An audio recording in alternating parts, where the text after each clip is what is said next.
Oh, hey, what's up? I was just posting a tweet.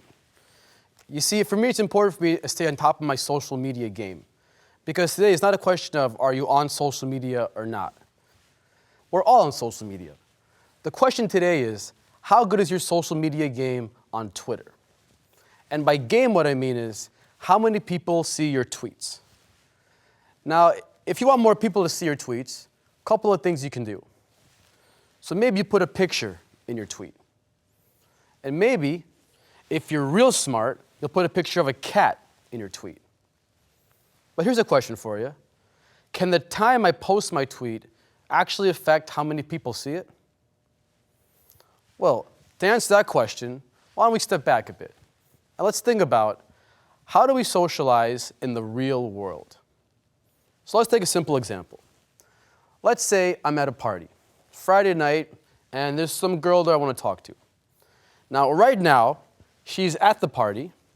There's nobody else at the party. It's a good time for me to talk to her. But now imagine I wait. And as I wait, the night goes on, more people show up at this party. Now, right now, it's getting a bit more crowded, a bit noisier. It's getting hard for me to reach that girl over there.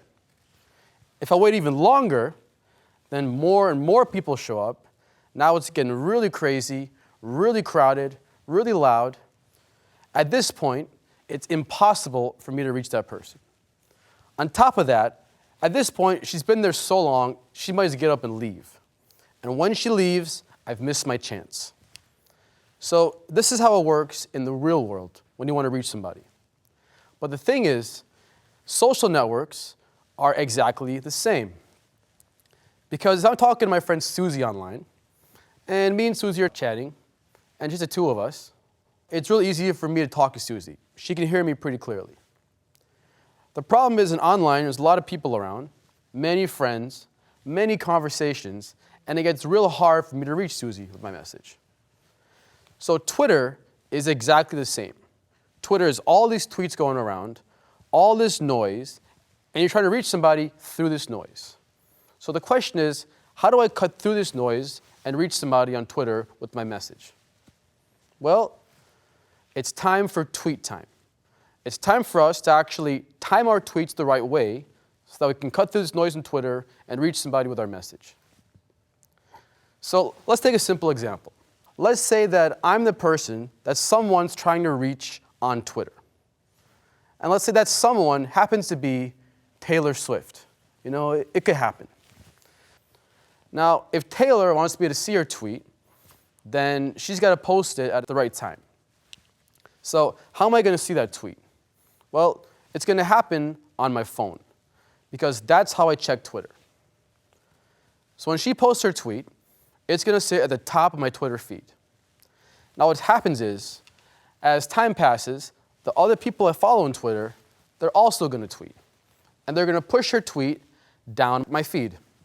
And down she goes until she's so far down that I miss her tweet entirely. And this is what she wants to avoid. She wants to make sure she gets in my feed and that I see her tweet. So Taylor here is trying to maximize the probability that I see her tweet. And when I see her tweet, that's called an impression. So really, this is a question of impression probability. In particular, when should Taylor tweet in order to maximize the probability that I see her tweet? So this problem, as opposed to here, is actually perfect for something called operations research. Now, in operations research, typically, we're trying to solve for some kind of objective. In this case, the objective is, I want to reach as many people as possible with my tweets. Now, the thing is, this objective in operations research is based upon some kind of model. And in our case, the model is a model of human behavior on Twitter. In particular, can we model when people are on Twitter? And can we model the activity in their feed? Now, I bet you're thinking, is this even possible? Like, aren't people just random on Twitter? I can't measure when you're on Twitter, unfortunately. But I can measure when you tweet. And tweeting is a good proxy for being on Twitter. So how do I measure when you tweet? Well, let's consider my Twitter feed. Now, I'll check his Twitter feed at certain times. Let's say this area in pink is when I check my feed. The tweet rate measures how likely is it that I check my feed at certain times a day. So if I look at my feed over a longer period of time, then there's many times when I check it, the tweet rate is capturing that kind of pattern. Now, when I check my feed, I don't check every single tweet in it. I'm a busy guy, I have things to do. I check a certain number of tweets. Let's call that number my cutoff window. So for Taylor Swift to have me see her tweet, she's got to have that tweet fall in my cutoff window when I check my feed. Now, this tweet rate, what does it look like for a real Twitter user? Well, let's have a look. So for a Twitter user, here's her tweet rate over one day. So you see that this person likes tweeting at 1 a.m. Now, if I look over an entire week, this is what their tweet rate looks like. So for this person, their favorite day to tweet is Wednesday.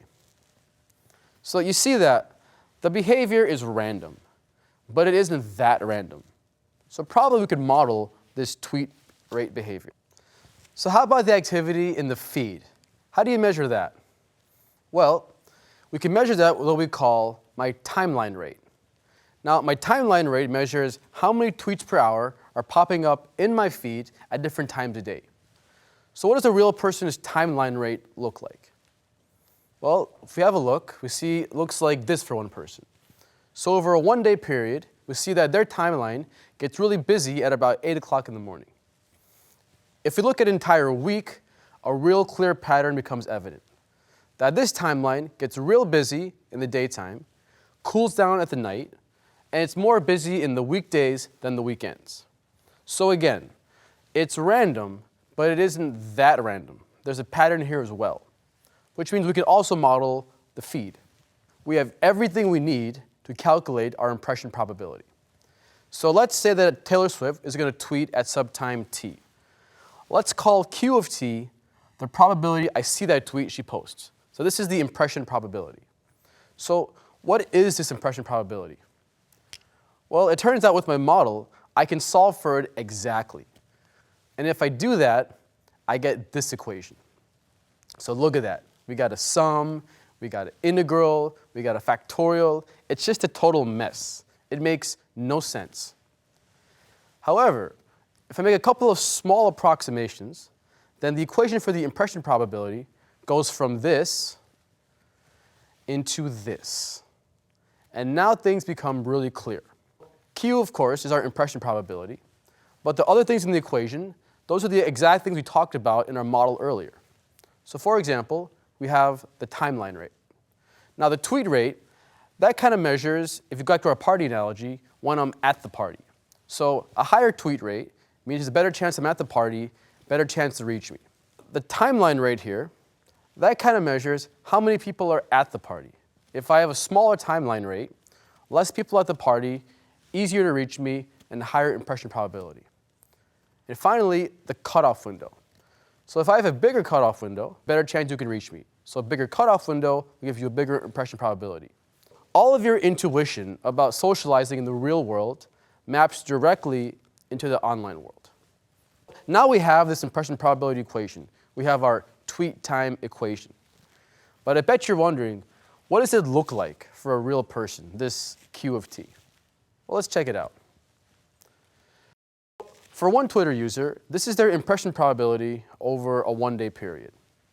If Taylor Swift wants to reach this person with her tweet, what she should do is she should tweet between 1 a.m. and 6 a.m. At this time she tweets, she's almost guaranteed her tweet's going to be seen by this person. Now let's imagine Taylor was not smart about when she tweets, and she tweets at 11 o'clock in the morning. Well, this time is actually the worst time to tweet, because if she tweets then, there's only a 20% chance her tweet's going to be seen. So by being smart about when she tweets, she can make it 5 times more likely her tweet is seen. Now, if we look at another Twitter user, this time over a 1-week period, we see a different behavior. For this person, the best time for Taylor to reach them is to tweet on Tuesday morning. She tweets Tuesday morning, there's a 90% chance her tweet's going to be seen. Now, if she's not smart here and tweets on a Friday night, well, Friday night is only a 50% chance her tweet's going to be seen. So by being smart about the time and the day she tweets, she can double the chance her tweet is seen. So what's the takeaway here? Because so far we've seen that by being smart about the times we tweet, we can kind of improve our own social experience in Twitter. But there's a bigger context here, and the context is marketing. And the bottom line from this work is that you want to save your money and time your tweets. Because by timing your tweets, you can really increase your audience. And timing your tweets is free. It doesn't cost you anything. So imagine some big brand or some major celebrity trying to run a social media campaign, spending a lot of money trying to reach as many people as possible with their message. Now, right now, they're missing a big chunk of that audience just because they're tweeting at the wrong times. And the thing is, they shouldn't tweet at the wrong times. They should tweet at the right times. And with the tweet time equation, now they know when they should be tweeting. Which actually reminds me, it's time for me to tweet. So, save your money, time your tweets. #tweet time.